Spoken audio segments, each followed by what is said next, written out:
اهلا وسهلا. كي دايرين؟ نتمنى تكونوا بخير وعلى خير. القصه ديال اليوم من اغرب القصص اللي غتسمعوا وقعوا في العالم العربي وبالخصوص في لبنان. بالخصوص ان المجريات ديال هذه القصه ما عندهم حتى سبب، واللي غتجعل بزاف ديال الناس ياخذوا واحد العدد كبير ديال الحيطه والحذر باش يدخلوا اي واحد جديد للعائله ديالهم، او باش يتعرفوا على اي واحد جديد. بزاف الاحداث كاينين في هذه القصه، نكتشفوهم ان شاء الله من بعد الفاصل.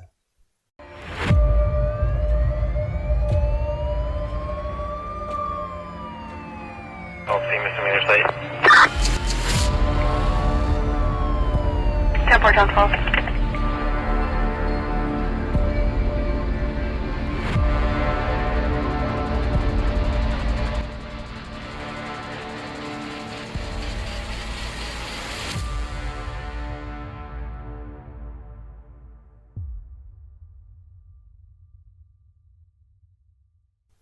القصه ديال اليوم كتدينا للبنان، وبالخصوص واحد المنطقه سميتها بلده انصار، مع واحد الشخص سميتو مختار.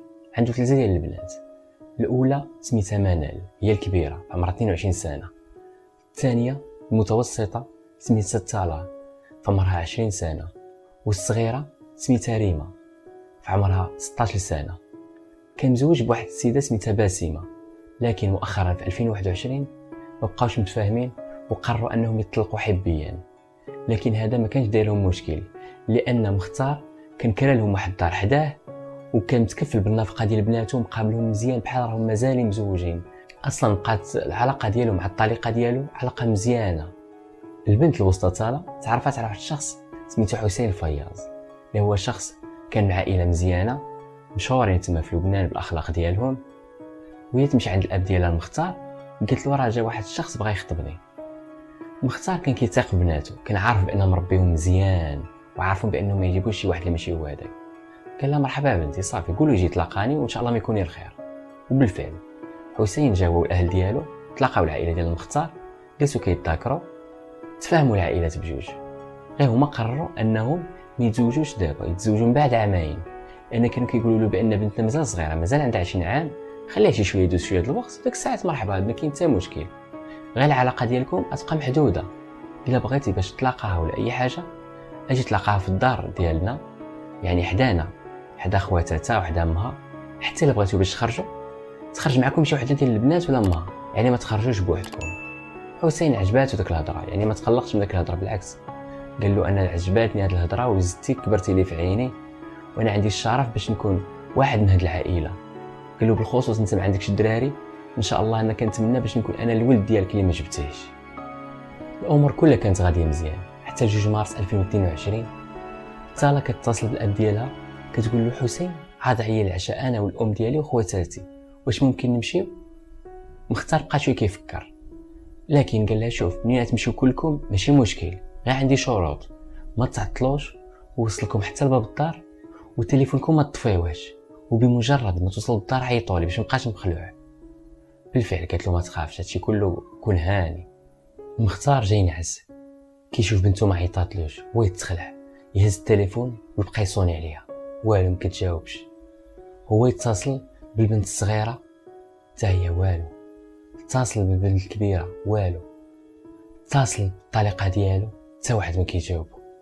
هو يدخلو الشك وتخلع، مشى لبس حوايجو كيسبك ومشى للدار، بقى كيدق عليهم حتى واحد ما كيجاوبو. مختار مسكين بقى دماغو كيدور، ما عرفش باش تبدا. ويمشي يدق على الجيران اللي دايرين بهم كاملين، واش تيو عائلتي واش جاو؟ حتى واحد ما شافهم، ما عرف والو. ويهز التليفون وبقى يتصل بالعائله ديالو المقربين كاملين، خواتات ديال الطريقه ديالو، حتى واحد ما شافهم. ديك الساعات المختار الدنيا بقات كلها كدور به، ويمشي كيسبق لقسم الشرطه، بغى يقدم شكايه باختفاء العائله ديالو، لكن الشرطه ما قبلوهاش، قالوا له ما دازش حتى 24 ساعه على الاختفاء ديالهم، يعني ما يمكنلكش تقدم شكايه. منين دوز 48 ساعه عاد اجي. وبالفعل مشى مختار للدار وبقى جالس كيعيط الاتصالات اتصالات اتصالات، وكيسين باش دوز 48 ساعه ولا على الله يبانوا، لكن والو. مباشره من بعد الاختفاء ديال العائله ديال المختار بزاف الناس بقاو كيهضروا وكيخرجوا شي هضره، كيقولوا يمكن هادي راه الطليقه ديال المختار غتكون تعرفات على شي شخص وراه مشات سافرات معاه بغات تبدا حياه جديده.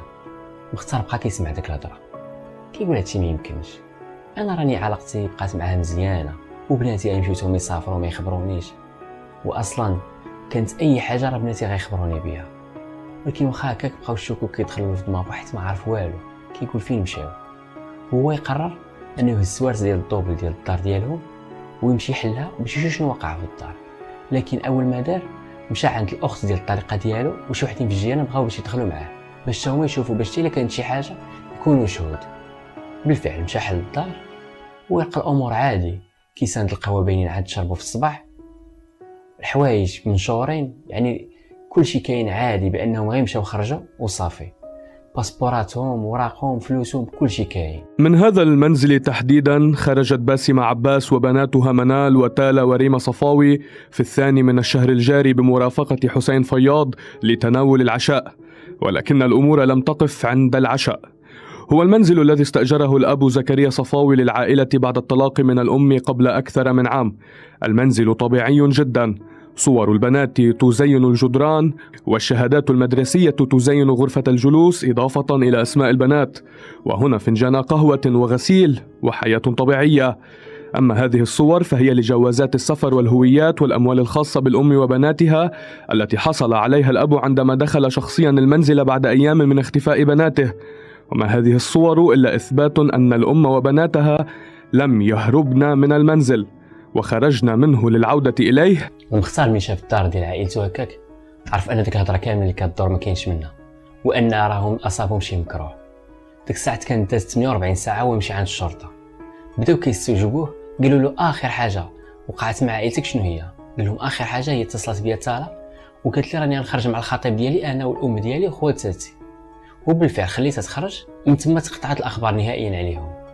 هما اتصلوا الشرطه بحسين وبداو كيستجوبوه، قالوا له واش خرجتي داك الليله مع تالا وعائلتها؟ قال لهم لا، انا راه كنت مرصي معها بالفعل نخرجوا، لكن هي قالت لي راني عيانه وفي التالي طلقات الخرجه ومشيت للدار ديالي بقيت نصلحها ندير فيها شي اصلاحات وصافي. الشرطه طلقوه وقالوا له مختار صافي سير نتايا حتى تكون حنا شي اخبار دابا نخبروك بها. مختار ملي سمع داكشي بقى كيقول واش انا غنبقى داير يدي على خدي وجالس كنساين. مشى هز واحد الدفتر وبقى كيدور على الجيران بواحد وكيشوف واش عندهم شي اخبار ولا شي حاجه، اي واحد عطاه شي معلومه كيقيدها ويمشي عند واحد الجار قال له انا داك الليله هاد الحادثه اللي هما اختفاو راه شفتهم بالفعل خرجوا كيضحكوا وركبوا في واحد الطوموبيل هكا دايره اللون ديالها كلشي. مختار يتشوكا كيقول هذيك الطوموبيل بحال بالضبط ديال الخطيب ديالها، وكيفاش هو كيقول بانهم ما تلاقاهمش. ويمشي كيسبق عند الشرطه وقال لهم شنو كاين وشنو كاين. الشرطه اتصلوا بحسين وما يعطيوه الاخبار الجديده واتصلوا بداك الشاهد قال لهم بالفعل انا شفتهم ركبوا في هذا الطوموبيل ولكن ما عرفتش شكون كان راكب في داك الطوموبيل، ولكن الشكل ديال الطوموبيل هاكي داير اللون ديالها. حسين نكر كلشي قال لهم ما كايناش غير هذا الطوموبيل في هذا اللون وحده، راه كاينين بزاف، انا راني عندي شهود بانني كنت في الدار ديالي كنصلح. الشرطه ما لقاو عليه حتى دليل وطلقوه. بمجرد ما دخل حسين للدار الاهل ديالو كلهم كانوا مخلوعين عليه، قالوا لي لا باس ولدي علاش كيعيطوا لك الشرطه؟ قال لهم لا ما تخافوش راه غير اسئله روتينيه وصافي.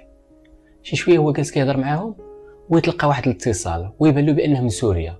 هو يجاوب وما يجاوبه شي وحدين قالوا له شوف راه الخطيبه ديالك وخواتاتها والام ديالها راه حنا خاطفينهم، الا بغيتي باش نطلقوهم خاصك تجيب لنا معاك $5000 وإلا ما جبتيها لناش في هذه المده راه غنقتلوهم كاملين.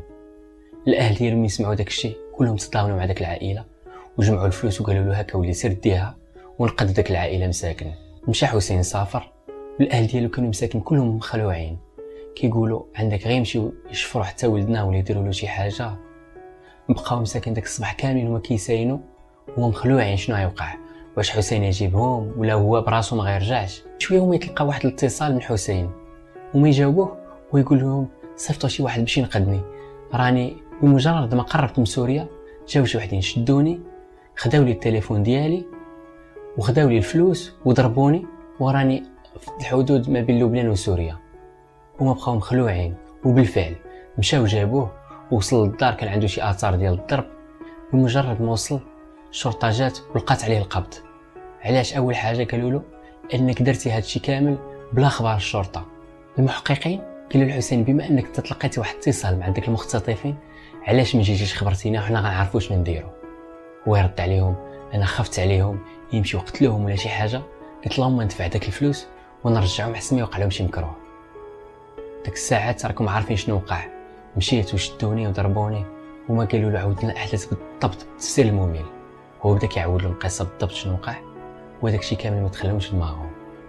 قالوا اش من ضمننا بانه هادشي كامل دايرو باش من بعد الا طلبنا منه الهاتف هو يخبرنا بانكم راك عارفين بان الهاتف راه تشفر ليه، وما يطلبوا من شركه ديال الاتصالات باش يعطيهم داك النوامر ديال الهواتف كاملين بخمسه بهم فين كانوا في داك النهار.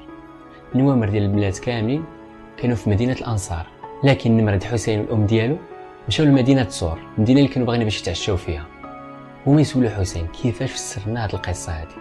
ديك الساعه حسين بقى كيخربق، بدا مره كيقول لهم راه بصح راه مشاو معايا ولكن دغيا رجعنا، مره كيقول لهم لا حنا ما خرجناش نهائيا. الشرطه ملي شافوا داك التناقض في الهضره هما يبداو يضغطوا عليه.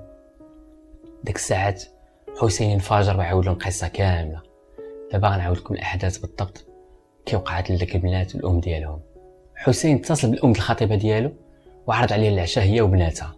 هي في الاول ما بغاتش، لكن هو بقى كيلح عليها بزاف. شويه وهي تقول له شوف انسول الاب ديال بناتي الا خلاني نمشيو. هي الساعه اللي عيطت اتصال الاب ديالها وخلاهم باش يمشيو، وداز موراهم بالطوموبيل وكانوا مرسين يمشيو يتعشاو في واحد المدينه صور، كاين واحد الريستورون تما زوينه.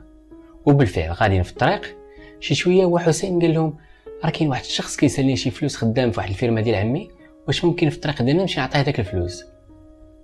الام ديال البنات قالت له ماشي مشكله وليدي صافي يلا دوز. بالفعل وصل داك الفيرما، بقاو هما في الطوموبيل. هو دخل شي شويه قال لهم وصلنا للفيرما، اجيو تشوف واحد المغاره عندي هنا في الفيرما هي اللي كنت نقول لكم باغي ندير فيها واحد المطعم. هو قالوا لي يلا ماشي مشكل. دخلوا بالفعل وما يتلقى واحد الشخص سميتو حسن الغناج، هو سوري الاصل، هو اللي زعما كان كيقول لهم راه انا عطيه شي فلوس. غادي حسين ماشي للمغاره وهو اللي كيضوي لهم الطريق، البنات والام ديالهم جايين في الوسط وحسن جاي من اللور. بمجرد ما دخلوا في الوسط المغاره هو حسن وحسين شدوهم وبقاو يضربوهم. شويه حسين مشى كيسبك ويهز واحد المكحله وضرب الام ديالهم هي الاولى، وراه يقتل البنات بثلاثه بهم. شويه هما يحفروا واحد الحفره تمايا 4 الحفرات ودفنوهم، وباش ما تخرجش الريحه مشاو جابوا السيمه بزاف وخلطوها وداروها في داك الارض كامله. مشى هز التليفونات ديال البنات طفاهم، والتليفون ديال الام ديالو نسى ما طفاش. هز داكشي كامل ومشى داه في الطوموبيل وحيد الحوايج ديالو كان فيهم حتى هما الدم، لبس حوايج واحد اخرين. هو يمشي لمدينه صور البلاصه اللي كان باغي اصلا يعرض عليهم، هز داك السيكان وداكشي كامل تما ويلوحهم في البحر. الشرطه تصدموا بهادشي اللي سمعوا، انهم كانوا اقصى حاجه كيقولوها هي انهم مخطوفين ويطلبوا منهم شي فديه ولا شي حاجه، لكن باش يتقتلوا بهذه الطريقه الوحشيه وما كاين حتى سبب اصلا علاش يتقتلوا فما فهموش هادشي كامل. هما يشدوا حسين وقالوا له ورينا البلاصه فين تدفنتيهم، وبالفعل مشى داهم لذاك المغاره وراهم ها فين تدفنوا كاملين. حفروا عليهم ولقاهم بالفعل كاين تما الجثث ديالهم اللي شدوهم وداهم عند الاب ديالهم. الاب ديالهم المختار صعق، ما بقاش عارف باش تبلى، ولا مسكين غير كيهضر بوحدو ما عارف والو. صورو الله يسر واحد بين ليله وضحاها شحال هو كيربي في داك البنات وحاضن عليهم ومربيهم مزيان، يلقاهم ماتوا كاملين. ما بقى مسكين فاهم والو، غير كيبكي حتى نشفوا الدموع ديالو، ومن بعد ولا غير بواحد الحاله هستيريه ما فاهم حتى حاجه. الناس ديال صور كلشي ملي سمع داك الخبر هبط عليهم بحال الصاعقه، بحيث ولات هذه القضيه هي القضيه رقم 1 في لبنان، لان الناس كاملين عارفين داك العائله وانهم ناس طيبين ما كيجبدوا لنا مشاكل لا والو. علاش دار فيهم داكشي بداك الطريقه الوحشيه؟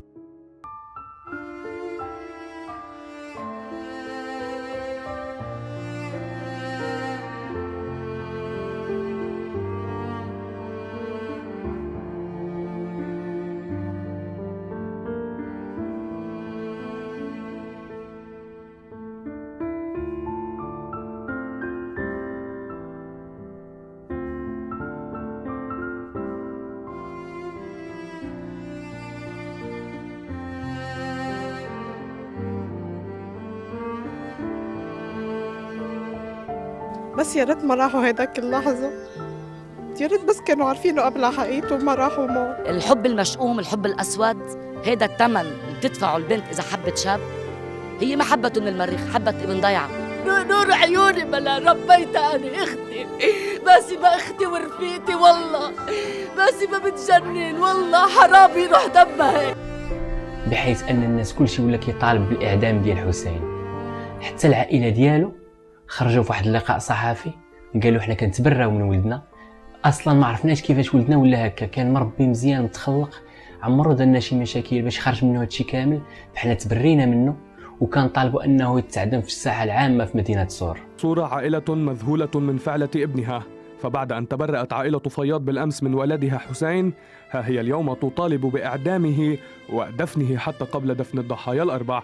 ونحن نستنكر هذه الجريمة البشعة النكراء التي جريمة العصر التي أقدم عليها حسين فياض وشركائه، ويقال أن هناك سوري فار، فإننا نطالب بإنزال أشد العقوبات وفي طليعتها الإعدام، وإعدامه في ساحة بلدة أنصار قبل أن يتم دفن الشهيدات الأربعة.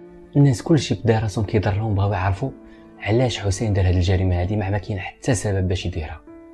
بداو الناس كيخرجوا شي اشاعات بانه كيتاجر في الاعضاء البشريه، داكشي باش دار داك الفلوس اللي عنده.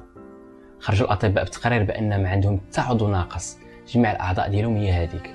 حسين شي وحدين بدا كيقولوا يمكن راه اغتصبهم، حسين يخرجوا تقارير بانه ما مغتصبين ما حتى حاجه، يعني كلشي بدا دايخ. شنو السبب باش دار هادشي؟ خرجوا شي اطباء ديال النفس قالوا يمكن راه عنده شي مرض نفسي، داكشي باش دار هاد الجريمه هادي. العائله ديال الحسين قالوا ولدنا عمرو درنا شي مشاكل ولا شي حاجه، لكن كان مشى سافر واحد الفتره لجنوب افريقيا، من بعد داك الفتره جا ولا كيبغي الوحده بزاف، من تما ولا مبلي بالصيد، كيمشي دائما يصيد في الغابه، وعمرو جاب لنا شي حاجه من داكشي اللي كيصيد. دائما كيبدا يعطينا غير تصاورها شنو صيدت وصافي. المهم الناس بقاو كيخرجوا بزاف الاخبار، لكن لحد الان ما كاين حتى خبر موثوق، لان الجريمه مازال جديده ومازال لحد الان الملف مازال ما تشدش. المهم نتبعنا القضيه حتى النهايه، داك الساعات نخبركم باخر المستجدات. غير بغيتكم كاملين تخليو لي في التعاليق واش ممكن ان الانسان يكون عنده شي جينات اجراميه يرتكب جرائم شي شخص عمرو اداه ولا دار له شي حاجه، ولا كيكونوا شي دوافع واحد اخرين. انا صراحه بزاف الاسئله كيدوروا في دماغي وما عرفتش الجواب ديالهم. كنشكركم بزاف في نهايه الفيديو، والسلام عليكم ورحمه الله.